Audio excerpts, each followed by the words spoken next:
تو شب برات ہے، یہ رات ان روحانی موسموں میں سے ایک عروج کا موسم ہے۔ اب یہ خاص کس چیز کے لیے ہے، اس کا ذکر بعد میں کرتا ہوں۔ اس کا ذکر جو بنیادی نقطہ ذہن نشین کروانا چاہتا ہوں وہ پہلے سمجھ لیں۔ یہاں تک آپ کو اتنا تصور سمجھا دیا کہ موسموں کی سمجھ آ گئی اور یہ ریلیونس سمجھ میں آ گیا۔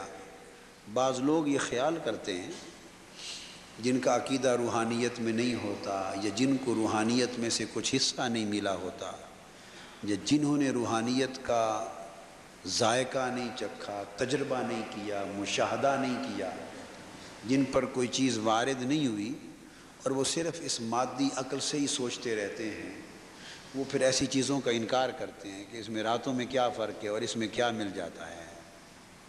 اس لیے میں نے ایک سرسری سی بات کر کے آپ کو اس کی پوری سائنس اور پوری لاجک سمجھا تھی۔ یہ بات سمجھ گئے؟ اسی طرح یہاں ایک ساتھ ایک اور بات سمجھ لیں، جیسے موسموں کا فرق ہے اسی طرح زمینوں کا بھی فرق ہوتا ہے۔ جو نظام اللہ پاک نے اس پوری بیرونی کائنات میں مادی اور ارضی اور فضائی اور خلائی اور سماوی کائنات میں اللہ پاک نے بنا رکھا ہے، انسانی کائنات میں، نباتاتی کائنات میں، حیواناتی کائنات میں، جماداتی کائنات میں اللہ پاک نے جو نظام بنا رکھا ہے، اگر آپ اس کو ڈیپتھ میں جا کر سوچیں اور سائنٹیفک ریسرچ کے ساتھ سوچیں، سائنسی تحقیق کے ساتھ، جو اس شعبے سے متعلق سائنس ہے اس کی مہارت حاصل کر کے اس کی گہرائی اور گہرائی میں جا کے سوچیں تو آپ کو اس کائنات کے بڑے راز سمجھ میں آ جائیں گے جو ایک عام آدمی کی سمجھ میں نہیں آتے۔ ہم تو ایک پھول دیکھتے ہیں، پھول، اور دیکھتے ہیں واہ اس کا کیا رنگ ہے، اور گزر جاتے ہیں۔ مگر جو آدمی بوٹنی کا ایکسپرٹ ہے، ماہر ہے بوٹینیکل سائنس کا، اور جس نے پھر پھولوں پہ ریسرچ کی ہو، کبھی اس سے پوچھو، وہ اس پھول کی ایک ایک پتی پہ غور کرتا ہے، ایک ایک پتی پہ غور کرتا ہے، اور اس امر کا بھی جائزہ لیتا ہے کہ اس پھول کی پتی ایک ہے، مگر وہ دیکھتا ہے کہ ان پتیوں کی رنگت میں فرق ہے، پھر باہر کی پتیوں کے اور رنگ ہے، اندر کی پتیوں کا اور رنگ ہے، اور بالکل وسط میں چلے جائے تو اور رنگ ہے۔ پودا تو ایک ہے، اسی زمین میں نشو و نما ہوئی ہے۔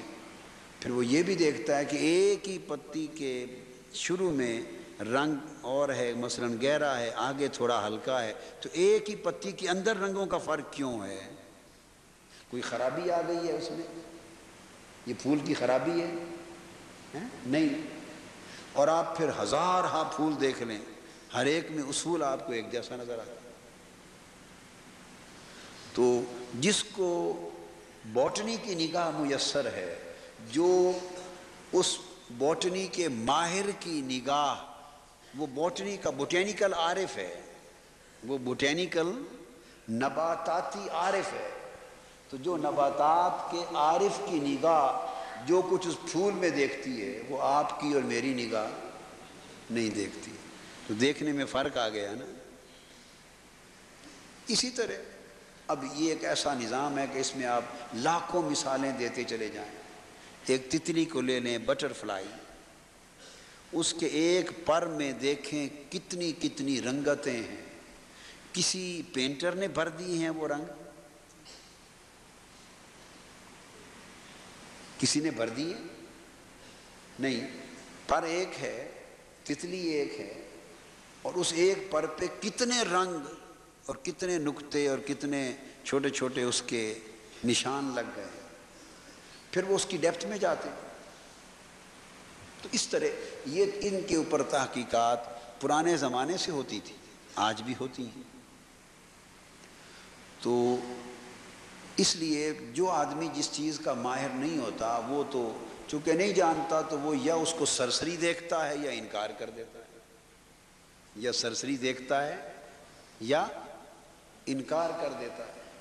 تو میں نے یہ بات اس لیے بتا دی کہ جو لوگ ان چیزوں کو سرسری طور پہ لے لیتے ہیں یا نہ سمجھنے اور نہ جاننے کی وجہ سے انکار کر دیتے ہیں، ان کے لیے ایک سادہ سی بات سمجھا دی تاکہ دل اور دماغ کو اطمینان ہو جائے کہ نہیں، ان راتوں میں ملتا ہے۔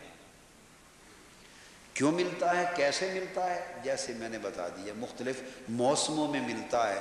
وہ جو اس موسم میں ملتا ہے وہ دوسرے موسم میں نہیں ملتا، سو جو اس رات میں ملتا ہے وہ دوسری راتوں میں نہیں ملتا۔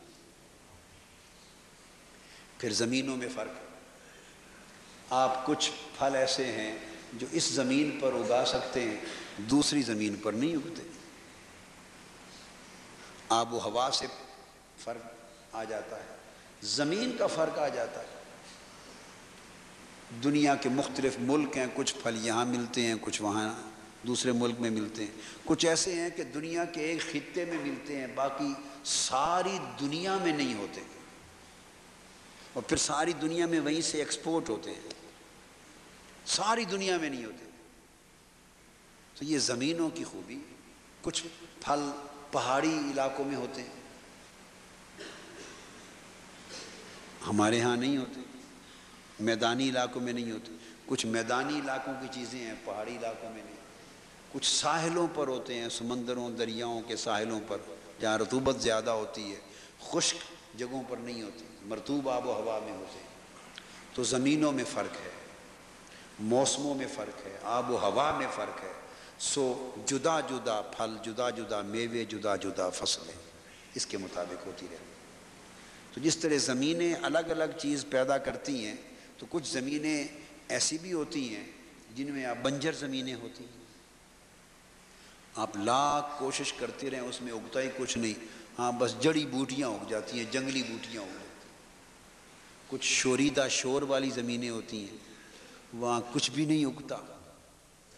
کچھ بنجر زمینیں ہوتی ہیں، وہاں جنگل کی بوٹیاں وغیرہ اگتی ہیں اور کچھ نہیں اگتا۔ پڑھنا نہیں، جب خطاب شروع ہو جائے اس وقت پڑھتے نہیں ہیں، جب واعظ، تلقین، نصیحت شروع ہو جائے، درس شروع ہو جائے، اس وقت پڑھتے نہیں ہیں۔ ہمیشہ میں سمجھاتا ہوں اس کو، اس وقت تسبیحات کو جیب میں رکھ لیتے۔ پڑھنا کم درجے کی چیز ہے اس وقت سننے سے۔ تو یہ میں یہ عرض کر رہا تھا کہ اس طرح اللہ پاک نے جو نظام ظاہری دنیا میں بنایا ہے، اسی طرح کا نظام اللہ پاک نے انسان کی باطنی دنیا میں بھی بنایا ہے۔ روحانی زندگی کا بھی اس طرح کا نظام ہوتا ہے۔ یہ میں نے ایک مقدمہ کے طور پہ آپ کو بات سمجھا دی۔ اب اس سے اگلی بات عرض کرتا ہوں۔ آپ یہ کھلی جگہ ہے، اپنے ہوا میں آپ دیکھیں تو آپ کو گرد اور غبار نظر آتی ہے؟ ہوا میں گرد اور غبار ابھی یہاں نظر آتی؟ جی، ایک تو ہے نا جب ہوا اڑ رہی ہو، گرد اڑ رہی ہو، اس کی بات نہیں کر رہا، اندھیری ہے، آندھی ہے، نہیں، یہ عام ہوا میں گرد اور غبار نظر آتی؟ نہیں نظر آتی۔ تو آپ یہ کپڑے ادھر رکھ دیں یا پہن لیں، اسی ہوا میں گھر سے آتے ہیں، چلتے ہیں، باہر جاتے ہیں، جس میں کوئی گرد، کوئی میل، کوئی غبار نظر نہیں آتا، اسی میں آپ کپڑے پہنتے ہیں تو شام تک میلا ہو جاتا ہے کپڑا، 2 دن میں میلا ہو جاتا ہے۔ وہ میل کہاں سے آ جاتی ہے؟ بولیے، وہ میل بولیے نا، کہاں سے آ جاتی؟ اسی گرد و غبار سے، اسی ہوا سے آتی ہے جس میں آپ دیکھیں تو میل نظر نہیں آتی،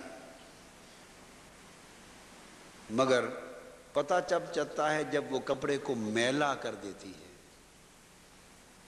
وہ کپڑے پہ چڑھتی رہی ہے، وہ میل گرد کی شکل میں کپڑے پر اثر انداز ہوتی رہی ہے، مگر آپ کو پتہ نہیں چلا، آپ دیکھتے رہے ہیں، پتہ نہیں چلا۔ جب اچانک نظر پڑی بھئی یار یہ کپڑے میلے ہو گئے، تو آپ نے اتار دیے، مگر یہ نہ سوچا یہ میل آیا کہاں سے؟ وہیں سے آیا جہاں آپ کو نظر نہیں آتا تھا۔ اسی طرح آپ کا بدن ہے، ہاتھ ہیں، آپ ہاتھ دھوتے ہیں، نہا کے نکلتے ہیں اور گھومتے پھرتے رہتے ہیں، کچھ دیر کے بعد پھر ہاتھ میلے ہو جاتے ہیں، آپ پھر دھوتے ہیں صابن کے ساتھ تو آپ کو پتہ چلتا ہے کہ تھوڑا سا میل نکلا ہے۔ تو وہ میل چڑھتا ہوا، نہ ہوا میں میل جب رہتا ہے وہ بھی نظر نہیں آتا اور چڑھتا ہوا بھی نظر نہیں آتا۔ میل بولیے، چڑھتا ہوا بھی نظر نہیں آتا، چڑھا ہوا نظر آتا ہے، چڑھتا ہوا نظر نہیں آتا۔